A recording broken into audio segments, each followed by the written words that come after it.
हायकोर्टातली आजची सुनावणी संपलेली आहे। हायकोर्टामध्ये या आंदोलनाच्या विरोधात जी याचिका दाखल करण्यात आली होती त्या संदर्भात सुनावणी सुरू होती आणि आता मात्र ही सुनावणी संपलेली आहे। हायकोर्टाने राज्य सरकारला मात्र काही निर्देशही दिलेले आहेत। यामध्ये हायकोर्टाने आज एक महत्त्वाचा निर्देश देताना म्हटलं उद्या दुपारी 4 पर्यंत रस्ते रिकामे करा।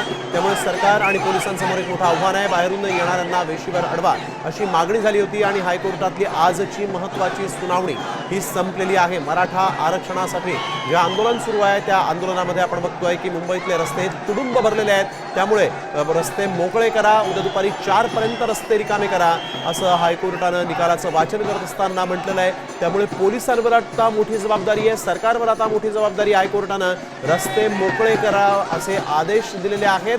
त्यामुळे आता आंदोलकांना रस्त्यावरून आता दूर हटवणं हे एक मोठं आव्हान पोलिसांसमोर उभं असणार आहे। कारण छत्रपती शिवाजी महाराज टर्मिनस तसंच या संपूर्ण परिसरामध्ये मोठ्या संख्येने मराठा आंदोलक जे आहेत ते आलेले आहेत, तिथंच थांबलेले आहेत आणि यानंतर हे रस्ते जे आहेत ते बंद झाले होते। त्यामुळे रस्ते तातडीने मोकळे करा असं हायकोर्टाने राज्य सरकारला निर्देश देताना म्हटलेलं आहे। मुंबईतले रस्ते तुडुंब भरलेले आहेत, हे रस्ते उद्या दुपारी 4 वाजेपर्यंत मोकळे करा असे आदेश आता हायकोर्टाने यावेळेस राज्य सरकार आणि पोलिसांना दिलेले आहेत। उद्या दुपारी 3 वाजता पुन्हा या आंदोलनाविरोधात जी याचिका दाखल करण्यात आली होती त्याची सुनावणी होणार आहे। एक अतिशय महत्त्वाची बातमी आपण बघतोय, जरांगेंची प्रकृती बिघडली तर त्यांना उपचार द्या असंही कोर्टाने म्हटलेलं आहे। जेवणाचं साहित्य आणण्यास परवानगी द्यावी असंही यावेळेस कोर्टाने म्हटलेलं आहे। आंदोलकांसाठी जेवण आणि उपचाराची सोय करा अशी मागणी यावेळेस असे निर्देश जे आहेत ते हायकोर्टाने सरकारला दिलेले आहेत।